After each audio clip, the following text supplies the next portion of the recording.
দলীয় নেতার ভাইয়ের বিয়ে অভিনন্দন জানাতে মঞ্চে উঠেছিলেন বিজেপির জেলা সভাপতি, প্রাক্তন সংসদ থেকে প্রাক্তন বিজেপি জেলা সাধারণ সম্পাদক। নবদম্পতির বসার জায়গায় পিছনে দাঁড়িয়ে ছবি তুলছিলেন। তখনই ঘটে গেল বিপত্তি।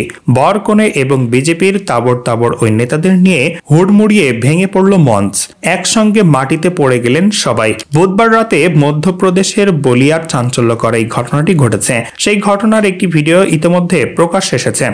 সংবাদ মাধ্যমের প্রতিবেদন অনুযায়ী বুধবার রাতে বলিয়ার রামলীলা ময়দানে স্থানীয় বিজেপি নেতা অভিষেক সিংহের ভাইয়ের বৌভাতা অনুষ্ঠানে আয়োজন করা হয়েছিল। নিমন্ত্রিত প্রচুর মানুষের সমাগম হয়েছিল সেখানে। আমন্ত্রিত ছিলেন বলিয়ার বিজেপি জেলার সভাপতি, প্রাক্তন সংসদ সদস্য।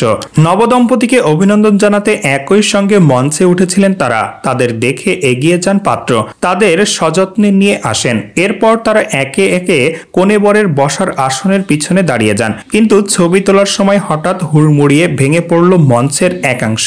পাত্রপাত্রী সহ উপস্থিত সকলে মাটিতে পড়ে যান। হতবাক হয়ে যান আগত অতিথিরা। দৌড়ে তাদের উদ্ধার করার জন্য এগিয়ে যান অনেকে। সেই ভিডিও প্রকাশ এসেছে।